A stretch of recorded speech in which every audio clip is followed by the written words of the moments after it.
ፊልሙ የሚጀምረው ሙናዋፑር በሚባል ከተማ ውስጥ እኩለ ሌሊት ላይ ጭር ባለውና ሰው በሌለበት መንገድ ላይ ነው። ራሱን እየሸፈነ ሶኑ የተባለ ሰው በፍጥነት ወደ አንዲት መዳረሻ ይጓዛል። ብዙም ሳይቆይ ወደ አንዲት ትንሽ ሆቴል ይገባል።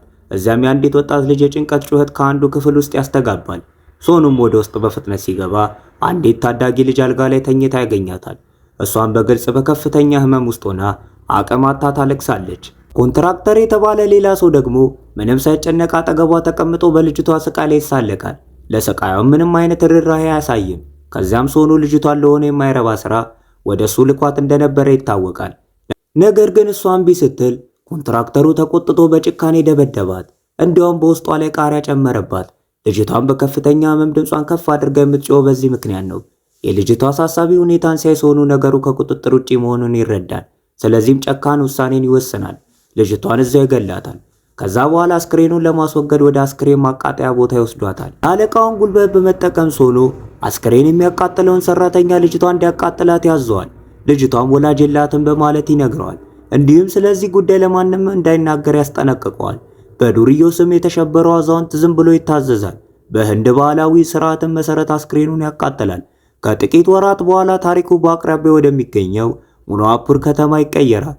እዛም በትላልቅ የዜና ድርጅት ውስጥ የብዙ ዓመታት ልምድ ያላትን ቪሻሊ የተባለች ታማኝ ለሙያ የምትተጋ ጋዜጠኛ እናገኛለን።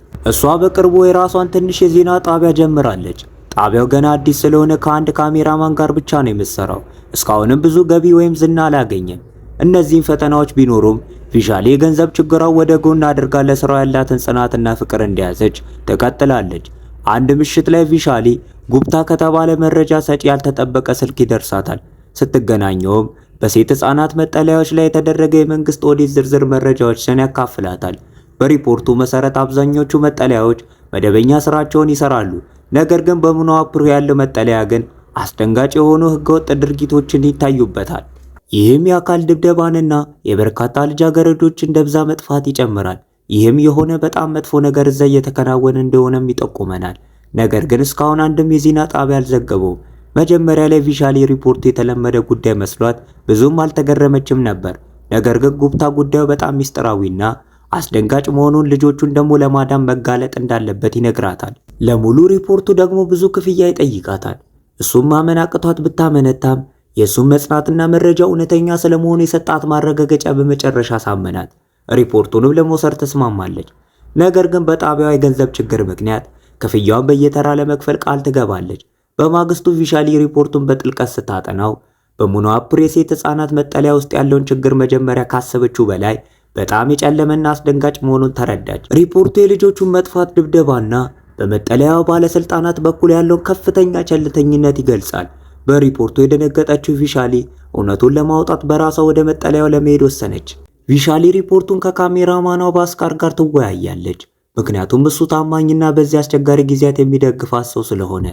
ባስካር ባለፈው ጊዜ ጉፕታ በዋና ሚኒስቴሩ ላይ የሰጣቸው መረጃ የሐሰት ሆኖ በመገኘቱ ትልቅ ችግር ላይ ጥሏቸው እንደነበረ ያስታውሳታል። ቪሻሊ አደጋውን ብታውቅም ሌላ አማራጭ እንደሌላቸውም ትገልጽለታለች። ቶሎ ትኩረት የሚስብ ወሬ ካልዘገቡ ጣቢያቸውና ሙያቸው በጥቂት ወራት ሊዘጋ እንደሚችል ትናገራለች። በዚያው ምሽት ቪሻሊ ራት አዘጋጅታ ከባሏ አርቪንድ ጋር እየበላች ነው። አርቪንድ ከኮሌጅ ዘመናቸው ጀምሮ በሁሉም የህይወት ጉዞዋ ላይ ከጎኗ የቆመ ሰው ነው። ነገር ግን ለ4 ዓመታት ጣቢያውን ለማሳደግ ስትታገል ካየ በኋላ የእሱም ትዕግስት እያለቀ ነው። ጣቢያውን ዘግታ በትላልቅ የዜና ጣቢያ ውስጥም የተረጋጋ ስራ እንድትፈልግ ይገፋፋታል። ነገር ግን ቪሻሊ ይህንን ጣቢያ የከፈተችው ትክክለኛ ታሪኮችን ለመዘገብ እንጂ እንደ ትላልቅ ድርጅቶች ለሙሰኛ ባለስልጣናት ሲባል የሐሰት ወሬ ለማሰራጨት እንዳልሆነ በመግለጽ እምቢ ትላለች። በማግስቱ ጠዋት ቪሻሊና ባስካር ወደ ሙናዋፑር መጠለያ ይሄዳሉ። ሲደርሱም መጠለያው ተገልሎ ባለ መንገድ ውስጥ ተደብቆ ያገኙታል። ህንፃው ከውጭ የተቆለፈ ነው። ምንም አይነትም መስኮት ወይም የሚታይ መግቢያ የለውም። ቪሻሊ በጥንቃቄ ጥቂት ፎቶዎችን ታነሳለች። በዚያው ቅጽበት ስራ አስኪያጁ ሶኑ ከመጠለያው በድንገት ይወጣል። ፎቶ ማንሳታቸውንም እንዲያቆሙ በንዴት ያስጠነቅቃቸዋል። ማንም ወደ ውስጥ እንዲገባም እንደማይፈቅድ ነግሮ ወዲያውኑ እንዲወጡ ያዛቸዋል። በጋዜጠኛ ላይ እንዲህ በድፍረት መዛቱን ስታይ ቪሻሊ ከጀርባው ጠንካራ ሰው እንዳለ ትረዳለች። ፈርተው እሷና ባስካር ወዲያውኑ ቦታውን ለቀው ወደ ባለ አርቪንድ ቤተሰቦች ቤት ይሄዳሉ። እዛም የአርቪንድ ዘመድ ሴሺና እህቱ አማንን ያገኛሉ። የስሜት ድጋፍና መመሪያም ለማግኘት ተስፋ አድርጋ ነበር። ነገር ግን ሁኔታውን ከመረዳት ይልቅ ሁለቱም ስለ መጠለያውና ስለ ምርመራው ያላትን ስጋት አጣጣሉባት። ይህንን ስራና ትግል እንድታቆም ትኩረቷን በኋላ ላይ አድርጋ ልጅ በመውለድ ቤተሰብ እንድትመሰረት ይወተውቷታል። ቪሻሊ ለሙያና ለጣቢያ እንደ ተጨማሪ ዓመት ብቻ እንደምትፈልግ በትህትና ብትጠይቅም ቃላቷን ውድቅ ያደርጉባታል። ትዳር ከያዘች 6 ዓመት እንደሆናት ያስታውሷታል። አሁን ለቤተሰብ ህይወት ቅድሚያ የምትሰጥበት ጊዜ እንደሆነም አጥብቀው ይነግራታል። ተስፋ ያልቆረጠችው ቪሻሊ የህፃናት ደህንነት ኮሚቴ ቢሮ ትሄዳለች። ይህ ክፍል መጠለያዎችን የሚቆጣጠር ኃላፊነት ያለበት ነው። እዚያም መኮንን ሚትሌሽን አግኝታ የመንግስት ድጋፍ ለማግኘት ተስፋ በማድረግ ሪፖርቱን ትሰጠዋለች። በሞኖአፕሩ መጠለያ ያለውን ሁኔታውንም ትገልጽለታለች። ሚትሌሽ በጥሞና ካዳመጣት በኋላ እንዲህ ያለ ችግር እንዳለ እንደማያውቅ ይናገራል። እንዲህ ያለ ከባድ ነገር እየተከሰተ ቢሆን ኖሮ አስቀድሞ አውቆ እርምጃ ይወስድ እንደነበረም ይገልጻል። ቢሆንም ግን በግሉ በመጠለያው ላይ ጥናት እንደሚያደርግ አስፈላጊ ከሆነም እርምጃ እንደሚወስድ ያረጋግጥላታል። ቪሻሊ ተስፋ እየቆረጠች ከቢሮ ትወጣለች። እውነት ከፊት ለፊታቸው እያለ እንኳን ችላ የሚሉ ጉቦኛው ፖሊሶች በየክፍላቸው እንዳሉ ታውቃለች። በተመሳሳይ ሰዓት አርቪንድ ከባንሲ ስልክ ይደርሰዋል። ባንሲ በሞኖአፕር ትልቅ ተጽዕኖ ያለውና የሶኑ አለቃ ነው። ቪሻሊ በመጠለያ ጉዳይ መቆፈሯን ካላቆመች መላው ቤተሰቦቻቸው ከባድ አደጋ ሊገጥመው እንደሚችል በትህትና ግን በተዘዋዋሪ ዛቻ ይነገረዋል። በዛው ምሽት ቪሻሊ ወደ ቤት ትመለሳለች። አርቪንድን በመጠለያው ላይ የምታደርገው ምርመራ እንድታቆም በጭንቅ ይለምናታል። ስለ ባንሲ የዛቻ ስልክም ይነግራታል። ባንሲ ማን እንደሆነ ባታቅም አርቪንድ ግን እሱ በጣም አደገኛ መሆኑን ያውቃል። እንደሱ ያሉ ኃይለኛ ሰዎችን በመቃወም የቤተሰቡን ደህንነት ለአደጋ ማጋለጥ አይፈልግም። ቪሻሊ ወደ ኋላ ላለማለት ፈቃደኛ ስላልሆነችና ስለ መጠለያው ያለ እውነት እንዲወጣ ስለምትፈልግ ለጥቂት ጊዜ ይከራከራሉ። ይህንንም የምታደርገው ለሙያ ሳይሆን ለሰው ልጆች ስቃይ ብላ እንደሆነ ትናገራለች። በመበሳጨት አርቪንድ ከቤት እንዳትወጣ የመኪናዋን ቁልፍ ይወስድባታል። እሷም ተቆጥታ ወደ ውስጥ ትገባለች። በማግስቱ ቪሻሊ ቢሮ ትደርሳለች። ጉብታ ስለ ባንሲ ዝርዝር መረጃዎችን ሰብስቦ በድጋሚ ያገኛታል። ጉብታ ባንሲ መጠለያውን በድብቅ እንደሚመራና የወንጀል ታሪክ ያለው በጣም ኃይለኛ ሰው መሆኑን ይነግራታል። መላውን ግዛትና ማህበራዊ ሚዲያውን የሚቆጣጠሩ 3 የዜና ድርጅቶች አሉት። እንዲሁም ከፍተኛ የመንግስት ባለስልጣናት ጋር ቀጥተኛ ግንኙነት አለው። ፖለቲከኞች እንደ ቅርብ ጓደኛ ቤቱ ይመላለሳሉ። እሱም በዜና ጣቢያዎቹ በኩል ይደግፋቸዋል። በማግስቱ ጠዋት ቪሻሊና ባስካር አንድ የአካባቢው መጠለያ ይጎበኛሉ። እዛም ልጆች በመንግስት ቁጥጥርና የገንዘብ ድጋፍ እንደሚኖሩ ይረዳሉ። ልጃገረዶች 18 ዓመት እስኪሞላቸው እዛ መቆየት ይችላሉ። ከዛ በኋላ አስፈላጊ ከሆነ ወደ ሌላ ቦታ ይዘዋወራሉ። ይህም በመጠለያዎች መካከል የማያቋርጥ እንቅስቃሴ ይፈጥራል። ነገር ግን ቪሻሊ ስለ ሞኖአፕር መጠለያ ስትጠይቅ ስራ አስኪያጁ ከዛች የመጣች አንዲትም ልጅ እንደሌለች ይገልጽላታል። ይህም ለቪሻሊ የጠፉ ልጆች ወይም ተሽጠዋል ወይም ደግሞ ከዛ የከፋ ነገር ደርሶባቸዋል የሚል አስደንጋጭ ሐሳብ ይጨርባታል። ቢሮ ሲመለሱ ቪሻሊና ባስካር ቀጣይ እርምጃቸው ምን እንደሆነ ግራ በመጋባት በዝምታ ተቀመጡ። ከዛም ቪሻሊ እውነቱን ከፈለጉ ባንሲ መገናኘት እንዳለባቸው፣ እሱን ለመገናኘት ደግሞ እሱን መቃወም ብቸኛው መንገድ መሆኑን ተረዳች። በዚህ ቁርጠኝነት በጣቢያው በቀጥታ ስርጭት በመግባት በሞኖአፕር መጠለያ ውስጥ ያለውን አሳሳቢ ሁኔታ ሊኖር የሚችለውን ጥቃት ታጋልጣለች። በዚያኑ ቅጽበት ባንሲ ሳው ስርጭቱን ቤቱ ሆኖ ያያል። የቪሻሊ ቅደም ሰርቷል። በቀጣዩ ትዕይንት ቪሻሊና ባስካርን በባንሲ ቤት ሆኖ እናያቸዋለን። ሶኑም እዛው ይገኛል። ከጥቂት ጊዜ በኋላ ባንሲ ወደ አዳራሹ ገብቶ ቪሻሊን በትህትና ሰላም ይላታል። ነገር ግን ንግግሩ ቀስ በቀስ ወደ ዛቻ ይቀየራል። ሕይወቷን በሰላም እንድትመራ እሱንና የመጠለያውን ጉዳይ ማጋለጥ እንድትረሳም ይመክራታል። ተጽዕኖውን ለማሳየት ሚትሌሽና ሌሎች በርካታ ባለስልጣናት ለሱ እንደሚሰሩ ይገልጽላታል። ጥቂት ተመልካች በምታገኝበት ትንሽዬ ጣቢያን ልትጎዳኝ አትችልም በማለት ያሾፍባታል። አደጋውንም ብታውቅም ቪሻሊ እውነቱን ለማግኘትና ለማጋለጥ ቆርጣለች። ሁለቱም በዘመታ ከባንሲ ቤት ይወጣሉ። ምሽት ላይ ወደ ቤት ስትሄድ አንድ መኪና እንደሚከተላት አስተዋለች። የባንሲ ሳው ሰዎች እያንዳንዱ እንቅስቃሴዋን እየተከታተሉ መሆኗን ተረዳች። ፍርሃትም ቢይዛትም መጓዟን ቀጥላ በመጨረሻ በሰላም ቤቷ ደርሳለች። በመደንገጥ ወደ ቤቷ ስትገባ አርቪንድ ስለዘገየች ይቆጣታል። የጠፉ ልጆች የእነሱ ልጆች እንዳልሆኑ በመግለጽ ምርመራዋን እንድትተው በድጋሚ ይለምናታል። ቪሻሊ አሁን እርምጃ ካልወሰድኩ አንድ ቀን የገዛ ልጆቻችንን በተመሳሳይ ዕጣ ሊገጥማቸው ይችላል በማለት ትመልስለታለች። ጭቅጭቁ የሚያበቃው እሱን ፈሪ በማለት ነው። እንደሱ ያሉ ወንዶች ባንሲን የመሰሉ ጭራቆች እንዲበለጽጉ ምክንያት እንደሆኑና ለሰው ልጆች ስትል ደግሞ እንደማታፈገፍግ ትነግረዋለች። በማግስቱ ጠዋት ቪሻሊና ባስካር በክልሉ ያሉ በርካታ መጠለያዎችን በመጎብኘት ምርመራቸውን ይጀምራሉ። ሁሉም የቆዩ መዝገቦች ይመረምራሉ። ሰራተኞቹም ከሞኖአፕር ስለመጡ ልጆች ይጠየቃሉ። በርካታ መጠለያዎችንም ካረጋገጡ በኋላ አንዲትም ልጅ ወደ የትም ቦታ እንዳልተዛወረች ደረሱበት። ይህም ልጆቹ በእውነትም ደብዛቸው መጥፋቱን አረጋገጡ። ተስፋቸው መሟጣት ሲጀምር አንዱ የመጠለያ ስራ አስኪያጅ ሱዳ የምትባል በአንድ ወቅት ሙናዋፕሮ መጠለያ ውስጥ በምግብ አሰሪነት ትሰራ የነበረች ታዳጊ ልጅን ይጠቅሳል። በቪሻሊ ጥያቄ መሰረት ሱዳ ከፊታቸው ቀረበች። ቪሻሊ ስለ ሙናዋፕሮ መጠለያ ሱዳን ስትጠይቃት የሱዳ ፊት ወደ ፍርሃት ተቀየረ። ስለ መጠለያ ወይም ስለተፈጠረው ነገር ምንም እንደማታስታውስ በመግለጽ ወዲያውኑ መልስ ለመስጠት እምቢ አለች። ፍርሃቷን ስታይ ቪሻሊ ደህንነቷ እንደሚጠበቅ የምትናገረው ነገር ሁሉ በሚስጥር እንደሚያዝ ቃል በመግባት በትህትና አረጋጋቻት። ከጥቂት ጭንቀት በኋላ ሱዳ በመጨረሻ ለማውራት ድፍረት አገኘች። ለቪሻሊም በመጠለያ ውስጥ ስላለው አስፈሪ ሁኔታ ፍንጭ ሰጠቻት። በምግብ ሰራተኝነት የተቀጠረችበትና የቀጠራትን ሶኑን ለመጀመሪያ ጊዜ ያገኘችበትን ቀን ወደ ኋላ ታስታውሳለች። ሶኑ በልጆች ላይ ያለውን ብልግና አስተውላ ነበር። መጠለያ ውስጥ የውስጥ ስራዎችን ለምትሰራውና ልጆቹን ለምትንከባከበው ቤቢ ራኒ ተረከበቻት። ቤቢ ራኒ ተግባሯን ገለጸችላት።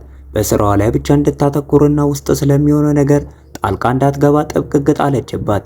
በመጠለያ ውስጥ ያሉ ልጃገረዶች ሁኔታ በእውነት ልብ የሚሰብር ነበር። ሁሉም በአንድ ጠባብ አዳራሽ ውስጥ ተጨናንቆ እንዲኖሩ፣ ወለል ላይ ያለ በቂ አልጋ ልብስ እንዲተኙ ይገደዳሉ። ለግል ንጽህና ወይም ለዕለታዊ እንክብካቤ የሚሆን ምንም አይነት ተገቢ አገልግሎት የለም። በዚያኑ ምሽት ሱዳ እንግዳ በሆኑ ድምጾች ትነቃለች። ሁለት ወጣት ልጃገረዶች ጥቃት ደርሶባቸው ሲገደሉና አስክሬናቸው በጨለማ ሲወሰድ የሚታይ አስፈሪ ትዕይንት ተመለከተች። በድንጋጤ ወደ ዋና አዳራሽ ስታይ ሌላኛዋ ልጅ በጭንቀት ውስጥ ሆና ቤቢ ራኒ በጭካኔ ስትደበድባት አየች። ሱዳ ወደ መጠለያው ጠለቅ ብላ ስትገባ የመንግስት ፖሊስ ሚትሌሽ ራሷ አንዲት ልጅን ከደፈረ በኋላ ክፍል ውስጥ ተቀምጦ ሲጠጣ አገኘችው። ልጆቹ ለጥቃት እንደሚገደዱና እምቢ የሚል ማንኛውም ሰው እንደሚደበደብ ወይም እንደሚገደል ሱዳ ለማስረዳት ብዙም ጊዜ አልፈጀባትም። በመደንገጥ ለማምለጥ ትሞክራለች። ነገር ግን ቤቢ ራኒ በኮሊደሩ ላይ ትመጣባታለች። በዚያው ቅጽበት ያቺው ልጅ ሱዳንን በፍጥነት ወደ ሕክምናው ክፍል ጎተተቻት። ከደንበኛ የደረሰባትን ስቃይና ቁስል አሳይታ በተመሳሳይ ጣፈንታ በሷም ላይ ከመድረሱ በፊት ሱዳን እንድትሸሽ ለመነቻት። በማግስቱ ባንሲ ሳሁ ቦታውን ለመቆጣጠር በግሉ መጠለያውን ይጎበኛል። በአዳራሾች ውስጥ ሲራመድ አይኖቹ ሱዳ ላይ አረፉ። በአይኖቹ ውስጥ የሚታየው ብልግና በሱዳ ላይ የፍርሃትን ነገር እንዲሰማት አደረገ። ቤቢ ራኒ ወዲያውኑ አስተዋለች። በደስታ መኖር ከፈለገች ባንሲ የጠየቃትን ሁሉ ያለምንም ተቃውሞ መታዘዝ እንዳለባት ለሱዳ አስጠነቀቀቻት። በዛው ምሽት ባንሲ በመጠለያ ውስጥ የቅርብ ተባባሪዎቹንና በርካታ ተጽዕኖ ፈጣሪ እንግዶችን የጋበዘበትን ድግስ አዘጋጀ። በድግሱ ግርግርና ትኩረት መከፋፈል ውስጥ ሱዳ እድል አገኘችና በሌሊቱ ጨለማ ከመጠለያው አመለጠች። አሁን ባለንበት ጊዜ ስለ መጠለያው የታወቀው አስፈሪ እውነት ቪሻሊንና ባስካርን በጣም አስደንግጣቸዋል። ምንም እንኳን ሱዳ አሁንም በግልጽ የመናገር ድፍረት ባይኖራትም ቪሻሊ አሁንም ኃላፊነት ለመውሰድ ባንሲ ሳሁን ለማጋለጥ ለልጆቹ ፍትህ ለመታገል ቃል ገባች። በማግስቱ ጠዋት ቪሻሊና ባሏ ሴሺ ቤት ይሄዳሉ። እዛም ሁሉም ሰው በድጋሚ እንድታቆም ይወተውቷታል።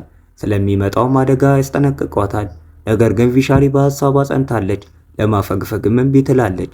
ከዚያም ጠበቃ ሆኖ ወደሚሰራው ሴሺ ዞር ብላ በመጠለያው ላይ ክስ እንዲመሰርት እርዳታ ተጠይቀዋለች። እርምጃም እንዲወስድ ለማድረግ ሕይወቱን ሙሉ ትንሽ ጠበቃ ሆኖ ከመኖር ይልቅ ለአንድ ጊዜ ደፋር ነገር እንዲሰራ በመናገር ወንድነቱን ትገፋፈዋለች። በቀጣዩ ትዕይንት ሶኑ በድንጋጤ ወደ ባንሲ ቢሮ ይሮጣል። በእሱና በመጠለያው ላይ አንድ ሰው ክስ እንደመሰረተ ለባንሲ ይነግረዋል። ይህንን ሲሰማ ባንሲ ንዴትና ፍርሃት ውስጥ ይገባል። ክሱን የመሰረተው ማን እንደሆነ ለማወቅ ይፈልጋል። ነገር ግን በሚያሳዝን ሁኔታ ከሳሹ ስሙን አልገለጸም። በመደንገጥ ባንሲ ወደ ሶሻል ዌልፌር ሚኒስተሩ አባል ብሪጅ ማሃን በመሄድ ስለ ክሱ ይነግረዋል። ብሪጅ ማሃን በእርጋታ ሆኖ ሁሉንም ነገር በቀላሉ እንደሚያስተካክል ያረጋግጥለታል። ቢሆንም ግን ቫንሲ ቪሻልን ይጠራጠራል። ብሪጅ ማሃን እርምጃ ካልወሰደ ራሱ እንደሚገላት ያስጠነቅቃል። ብሪጅ ማሃን አንድ የተሳሳተ እርምጃ ሁሉንም ሊያጠፋቸው እንደሚችል በማሰብ ግዴለሽ ነገር እንዳያደርግ ይመክረዋል። ከመውጣቱም በፊት ቫንሲ ሁኔታውን ወዲያውኑ እንዲያጸዳው፣ ካልሆነ ግን ራሱ እርምጃ እንደሚወስድ ለብሪጅ ማሃን ያስጠነቅቀዋል። ቫንሲ ወደ መጠለያው ተመልሶ ንዴቱን በልጆቹ ላይ ይወጣል። በቤልትም እየገረፋቸው ስለ መጠለያው ማንም ቢጠይቃቸው ዝም እንዲሉ ያስጠነቅቃቸዋል። ልክ በዚህ ሰዓት ሶኑ ይገባል። ክሱን የመሰረተው ሰው ማግኘት እንደቻለም ይናገራል። ባንሲ ይበልጥ ይቆጣል። ነገር ግን ሶኑ የቪሼል ዘመድ ጠበቃ ስለሆነ እሱን እንደሚጠረጥሩት በመናገር ሊያረጋጋው ይሞክራል። በሚቀጥለው ትዕይንት ቪሼል ወደ ሆስፒታል ትሮጣለች። እዚያም የሶኑና የባንሲ ሰዎች ሴሽን በጭካኔ እንደደበደቡት ታወቀ። በመደንገጥና በንዴት የሴሽ ሚስት ቪሼሊ እንድትወጣና ዳግመኛ ፊቷን እንዳታሳያቸው ትናገራለች። ሰሺ ሁሉ የደረሰበት በሞኝነት የጋዜጠኝነት ጨዋታ ውስጥ ስለገባ እንደሆነ በማለት ትሳለቅባታለች። ከዚህ በኋላ ቪሼሊ ሰሽን በመደብደባቸው ባንሲንና በሶኑ ላይ ክስ ለመመስረት ፖሊስ ጣቢያ ትሄዳለች። ነገር ግን ፖሊሱ እንደ ባንሲ ያለ ኃይለኛ ሰው ላይ እርምጃ ለመውሰድ ፈቃደኛ ባለመሆኑ ክሱ ውድቅ ያደርገዋል። ከመርዳት ይልቅ ፖሊሶቹ ቪሼሊ ባንሲን እንድትታዘዝ እንጂ እንዳትቃወሙ ያስጠነቅቋታል። ሆስፒታል ስትመለስ ቪሼሊ ሰሽን በአሳሳቢ ሁኔታ ውስጥ ታገኘዋለች። በንዴት ተውጦ ቪሼሊን ሰምቶ ክስ በመመስረቱ ራሱን መውቀስ ይጀምራል። ለደህንነታቸው በመስጋት ይቆጣታል። ምርመራውን ከቀጠለች ነገሮች እየባሱ እንደሚሄዱ በመናገር በጥብቅ ያስጠነቅቃታል። ልቧ የተሰበረው ቪሼሊ ወደ ውጪ ትወጣለች። ለተፈጠረው ነገር ራሷን ትወቅሳለች። ጭንቀቷን ያየው አርቪንድ ያረጋጋታል። ከእንግዲህ ከጎኗ እንደሚቆምና በባንሲ ላይ ለምታደርገው ትግል እንደሚደግፋት ቃል ይገባላታል። በሱ ድጋፍ ብርታት ያገኘችው ቪሼሊ ደፋር እርምጃ ትወስዳለች። አርቪንድ ቪዲዮ ይቀርጻታል። በዚያ ቪዲዮ ባንሲንና ሶኑን ጨምሮ ሰዎቹን በግልጽ ትጠራጠራለች። በሰሽ ላይም ከተፈጸመው ድብደባ ጀምሮ በመጠለያው ስላለው ጥቃትና አስፈሪ ሁኔታ ሁሉንም በዝርዝር ትናገራለች። በማግስቱ ጠዋት ቪሼሊ ቪዲዮን ወደ ጣቢያዋ ላይ ትጭነዋለች። በሌሎችም ማህበራዊ ሚዲያዎችም እንዲሰራጭ እቅድ ታወጣለች። በአስካር አንድ የሚያበረታታ ዜና ያካፍላታል። ታማኝና ጎበዝ የሆነችው የፖሊስ መኮንን ጃዝሚን ወደ ከተማዋ እንደተዘዋወረች ይነግራታል።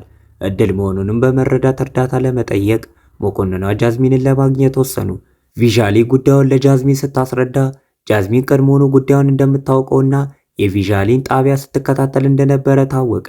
ጃዝሚን በመጀመሪያ ለፖሊስ ደውላ ሶኑ ወዲያውኑ እንዲታሰር ጥብቅ ትዕዛዝ ትሰጣለች። የፖሊስ አሰራርን በመግለጽ ጃዝሚን በባንሲ ላይ እርምጃ ከመውሰዷና ልጆቹን ከመታደጓ በፊት ሁሉንም መረጃ እንደምታጣራና ከበላይ ባለስልጣናትም ጋር እንደምትመካከር ለቪሻሊ ትነግራታለች። ከጥቂት ጊዜ በኋላ ጥቂት ፖሊሶች ሶኑን ፍለጋ መጠለያ ይመጣሉ።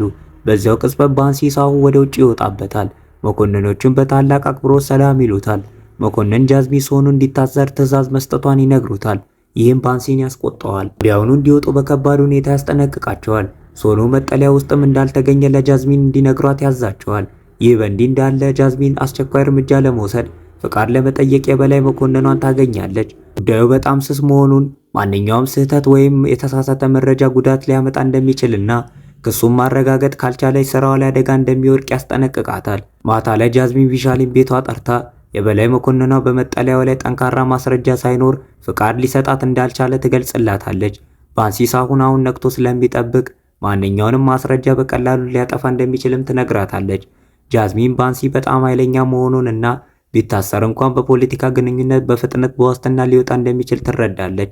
ቪሻሊ ተስፋ ብትቆርጥም ጃዝሚን ግን ተስፋ እንዳትቆርጥ ታበረታታታለች።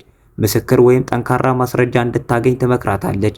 ያ ከተደረገ የቀረውን ለእሷ እንድትተው ታረጋግጥላታለች። በማግስቱ ቪሼሊ አንድ ሀሳብ መጣላት። የዌልፌር መኮንን ሜትሌሽ በባንሲ ላይ ከዞረ የእሱ ምስክርነት የሚያስፈልጋቸው ትልቁ ማስረጃ ይሆናል። ሚትሌሽና በባንሲ መካከል ግጭት ለመፍጠር እቅድ ታወጣለች። በአስካር ወደ ብሪጅማን ቢሮ ትልከዋለች። እዚያም ሚትሌሽ ስለ መጠለያ ሁሉም ሚስጥራዊ መረጃ ለቪሻሊ እንደሰጣትና አሁንም በእሱና በባንሲ ላይ ጠንካራ ማስረጃ እንዳላት ይነግረዋል። ብሪጅማን በሐሰተኛው መረጃ ተታሎ እቅድ ውስጥ ይገባል። በአስካር ከመውጣቱ በፊት ብሪጅማን የተወሰነ ጥሬ ገንዘብ ይሰጠዋል። ቪሻሊ ዘንድ ያለውንም ማስረጃ ሁሉ እንዲያጠፋም ያዘዋል። ስቱዲዮ ውስጥ ቪሻሊ ስለ መጠለያ ጉዳይ ለተመልካቾች መረጃ መስጠቷን ቀጥላለች። ከጥቂት ጊዜ በኋላ ጉብታ ይመጣና በቅርቡ አንዲት የዌልፌር መኮንን በአደጋ መሞቷን ለቪሼሊ ይነግራታል። ምንም እንኳን ጉዳዩ ከነሱ ጋር ባይገናኝም ከመጠለያው ታሪክ ጋር ለማያያዝ እንዲጠቀሙበት ሐሳብ ይሰጣታል። በሐሰተኛው መረጃ የተሞላው ብሪጅማን ባንሲንን አግኝቶ ሚትሌሽን እንደከዳቸው ይነግረዋል።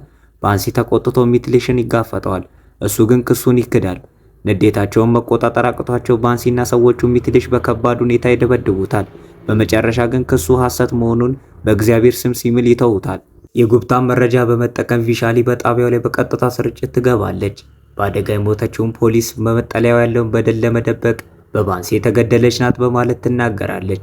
ቪዲዮን በአንድ ሌሊት በማህበራዊ ሚዲያ በከፍተኛ ሁኔታ ይሰራጫል፣ ቫይራልም ይሆናል። ቪሻሊ ሰዎች ድምጻቸውን እንዲያሰሙና ለልጆቻቸው ፍትህ እንዲጠይቁ በስሜት ተቀሰቀሳቸዋለች። ይህንን ተከትሎ የክልሉ ፕሬዝዳንት የሚኒስቴር ብሪጅማን ሚስት በመጥራት በመጠለያው ጉዳይ እጃቸው ባለባቸው ሰዎች ላይ አስቸኳይ እርምጃ እንዲወስድና ምርመራው እንዲጀመር ያዛሉ። እዚህ ጋር ቪሻሊ ከጃዝሚን ስልክ ይደርሳታል። በመጠለያው ጉዳይ እርምጃ ለመውሰድ ፍቃድ ማግኘቷን ትነግራታለች። ይህ ማለት ፍተሻ ሊደረግ ልጆቹን ሊታደጉና ባንሲን ለጊዜው ሊታሰር ይችላል ማለት ነው።